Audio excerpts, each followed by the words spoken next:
एक बार की बात है, एक बहुत बड़ी आर्ट गैलरी ने एक कॉन्टेस्ट डिक्लेयर किया। उसमें उन्होंने अनाउंस किया कि जो भी पेंटर पीस को डिपिक्ट करने वाली वर्ल्ड की सबसे अच्छी पेंटिंग बनाएगा, उसको $10 मिलियन का इनाम मिलेगा। यह बात पूरी दुनिया में फैल गई और पूरी दुनिया से हजारों पेंटर्स ने अपनी अपनी पेंटिंग भेजी उस कॉन्टेस्ट में पार्टिसिपेट करने के लिए। उन हजारों पेंटिंग्स में से जो इस कॉन्टेस्ट के जजेस थे, उन्होंने फाइनली 100 पेंटिंग्स को शॉर्टलिस्ट किया और उन 100 पेंटिंग्स की एक एग्जीबिशन लगाई। उस एग्जीबिशन में इन सारे पेंटर्स को तो इनवाइट किया ही किया, साथ ही साथ मीडिया वाले भी बैठे हुए थे और मीडिया वालों के साथ हजारों लोगों की भीड़ भी जमा थी। क्योंकि प्राइज अमाउंट इतना बड़ा था तो सबका इंटरेस्ट था ये जानने में कि कौन जीतेगा, कि वो पेंटिंग कैसी होगी और कौन वो पेंटर होगा जिसको इतना बड़ा अमाउंट मिलेगा। फाइनली वो दिन आ ही गया। वहां पर सारी ही पेंटिंग्स देखने लायक थी और एक से बढ़कर एक थी। उसमें से कुछ पेंटिंग्स थी जहां पर सबसे ज्यादा भीड़ थी।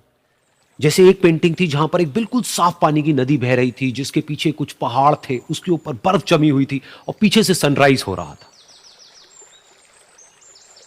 एक और पेंटिंग थी जहां पर पेंटर ने पीस को डिपिक्ट किया था फुल मून नाइट के थ्रू, यानी कि एक बिल्कुल पीसफुल लेक थी जिसका पानी बिल्कुल स्टिल था, इतना स्टिल कि उसके अंदर आप रिफ्लेक्शन देख सकते थे आसपास में जो भी कुछ था उसका, बिल्कुल एक मिरर की तरह। और बिल्कुल डार्क आसमान में कुछ तारे चमक रहे थे और एक चांद चमक रहा था।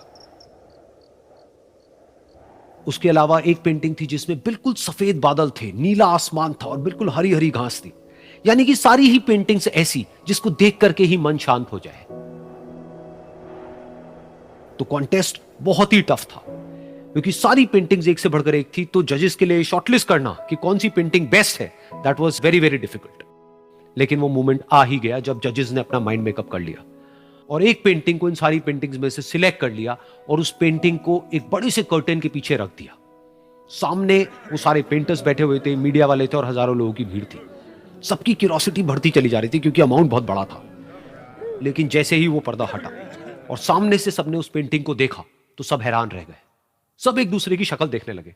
किसी को कुछ समझ नहीं आ रहा था कि एक्चुअल में हो क्या रहा है, क्योंकि वो पेंटिंग जो वहां पर दिख रही थी वो दूर दूर तक शांति को डिपिक्ट नहीं कर रही थी। तो सबको लगा कि शायद उस आर्ट गैलरी से कोई गलती हुई है या जजेस से कोई गलती हुई है और किसी गलत पेंटिंग को वहां पे रख दिया है। तो कुछ पेंटर्स एक साथ गए, जाकर के उस आर्ट गैलरी के ओनर से मिले और जाकर के उससे पूछा कि क्या ये कोई गलती है, गलती से कहीं कोई गलत पेंटिंग तो आपने वहां पे नहीं रख दी है।